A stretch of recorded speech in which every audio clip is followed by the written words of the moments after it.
Hai teman-teman, apa kabar? Sehat semua kan? Di sini saya dan kelompok saya akan membahas materi tentang litosfer. Sebelum itu, izinkan kami memperkenalkan anggota kami.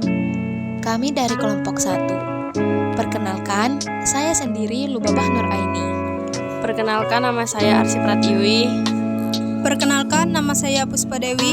Perkenalkan, nama saya Nadia Safira. Perkenalkan, nama saya Robi David Pangestu. Yuk kita simak video ini. Tahukah kamu dengan litosfer? Apa sih litosfer itu? Litosfer adalah lapisan kulit bumi yang terdiri dari batuan. Kajian dari litosfer mencakup berbagai bentuk permukaan bumi dan berbagai proses yang menyebabkan perubahan bentuk permukaan bumi, baik di wilayah daratan, perairan, dan udara. Litosfer merupakan bagian dari lapisan bumi. Terdapat dua bagian litosfer, yaitu yang pertama yaitu lapisan sial. Lapisan kulit bumi yang terdiri atas unsur silisium dan aluminium. Pada lapisan ini terdiri dari batuan sedimen, granit, andesit, dan batuan metamorf. Lapisan sial adalah lapisan kerak bersifat padat dengan ketebalan rata-rata 35 km. Kerak bumi terbagi menjadi dua, yaitu kerak benua daratan dan kerak samudra lautan. Lapisan sima. Lapisan kulit bumi yang terdiri dari senyawa silikon dioksida dan magnesium oksida. Lapisan ini mengandung mineral ferromagnesium dan batuan basalt. Lapisan ini bersifat elastis dengan ketebalan rata-rata 65 km. Batuan-batuan penyusun litosfer yaitu batuan beku, batuan sedimen, dan batuan malihan atau metamorf. Batuan beku atau batuan obsidian adalah gelas vulkanik alami yang terbentuk ketika magma yang dikeluarkan dari gunung api mendingin dengan cepat dengan pertumbuhan kristal yang minimal. Batuan sedimen. Batuan sedimen adalah batuan yang terjadi karena pengendapan materi hasil erosi. Berdasarkan tenaga yang mengangkut hasil pelapukan dan erosi, batuan sedimen dapat digolongkan atas 3 bagian. Bagiannya yaitu sedimen akuatis, yaitu sedimen yang diendapkan oleh tenaga air. Yang terakhir batuan malihan atau batuan metamorf adalah batuan beku atau batuan sedimen yang mengalami perubahan akibat pengaruh fisis dalam waktu yang lama. Pengaruh fisis tersebut dapat berupa suhu dan tekanan yang sangat tinggi sehingga mengakibatkan struktur partikel-partikel penyusun batu berubah. Tenaga yang mempengaruhi perubahan litosfer. 1. Tenaga endogen. Tenaga endogen adalah tenaga yang berasal dari dalam bumi. Tenaga ini bersifat membangun atau membentuk permukaan bumi. Contoh tenaga endogen adalah vulkanisme dan tektonisme. 2. Tenaga eksogen. Tenaga eksogen adalah tenaga yang berasal dari luar bumi.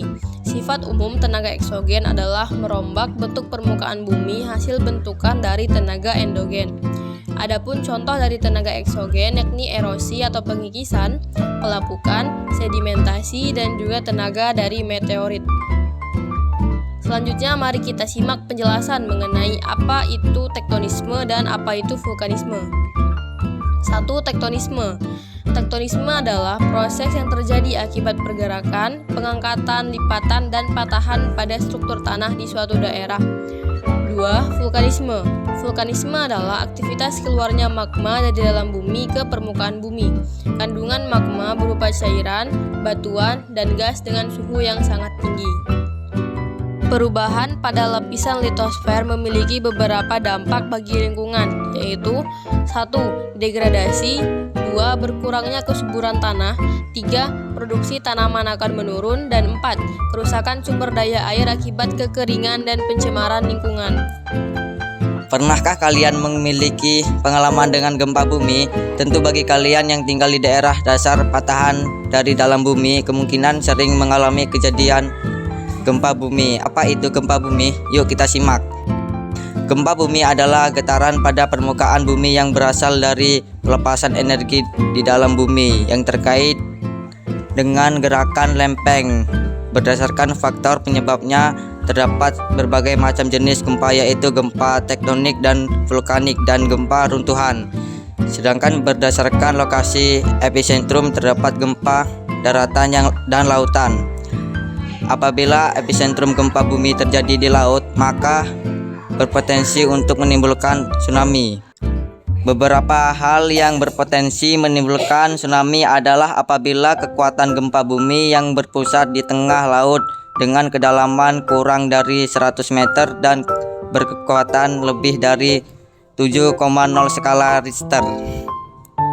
Kekuatan atau magnitudo gempa bumi dapat diukur dengan alat yang disebut seismograf yang menggunakan skala Richter. Berikut adalah ilustrasi gambar mengenai epicentrum, hipocentrum, dan tsunami. Epicentrum adalah lokasi pusat gempa yang terjadi di permukaan bumi. Hipocentrum adalah pusat gempa yang terletak di bawah permukaan bumi. Tsunami adalah ombak besar yang menghantam daerah pesisir setelah terjadinya gempa bumi, gunung meletus, ataupun hantaman meteor yang terjadi di laut. Adapun posisi Indonesia yang terletak di antara 3 lempeng aktif dunia, yaitu lempeng Eurasia, lempeng Pasifik, dan lempeng India sampai Australia, sehingga disebut sebagai cincin api atau Ring of Fire yang memiliki banyak gunung berapi. Pertemuan antara lempeng tersebut juga menyebabkan beberapa wilayah di Indonesia berpotensi tinggi untuk memiliki gempa bumi. Wilayah Indonesia yang memiliki potensi bencana tinggi terutama yang terkait dengan tektonisme dan vulkanisme. Akan tetapi, gejala tersebut juga memberikan berkah bagi kehidupan, yaitu beragam sumber daya alam. Beberapa contoh kekayaan sumber daya alam geologi antara lain yaitu 1. Struktur batuan yang beragam dan jenis mineral logam yang beraneka seperti emas, tembaga perak, besi, kromit, dan timah. 2. Kekayaan jenis mineral non-logam seperti belerang, batu gamping, gamput, dan pasir besi. 3. Kekayaan sumber energi yang terdapat di wilayah Indonesia seperti minyak bumi, gas alam, dan batu bara. Pernahkah kalian melihat fenomena erosi yang terjadi di daerah aliran sungai? Erosi merupakan salah satu contoh aktivitas dari tenaga eksogen. Tenaga eksogen adalah tenaga yang berasal dari permukaan bumi, yaitu pelapukan, erosi, dan sedimentasi. Berikut penjelasannya.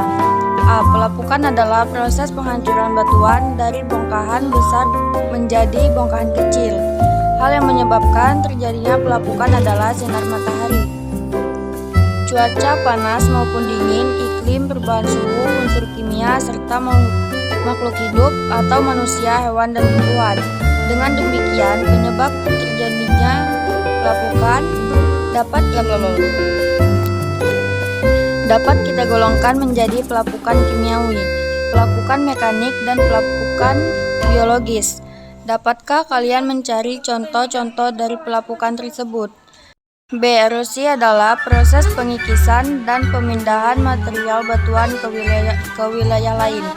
Berdasarkan zat pengikisannya, terdapat erosi air, erosi angin, dan erosi glasial. Nah, dapatkah kalian menemukan contoh erosi di lingkungan sekitar kalian? Misalkan yang terjadi di sungai, hutan, maupun tepi pantai. C. Sedimensi adalah proses pengendapan material hasil erosi dan pelapukan. Material hasil erosi mengalami pengendapan, contohnya daerah pengendapan di muara sungai yang membentuk delta. Sedangkan sedimentasi yang dibawa angin tersebut sebagai sedimentasi aerolis, seperti yang terjadi di gurun pasir dan gundukan pasir. Contohnya dari sedimentasi aerolis adalah bentuk pasir. Contoh dari sedimentasi aerolis adalah gumuk pasir di pantai Parangtritis, Yogyakarta. Nah, ini adalah materi terakhir yang kami sampaikan. Terima kasih sudah menonton. Assalamualaikum warahmatullahi wabarakatuh.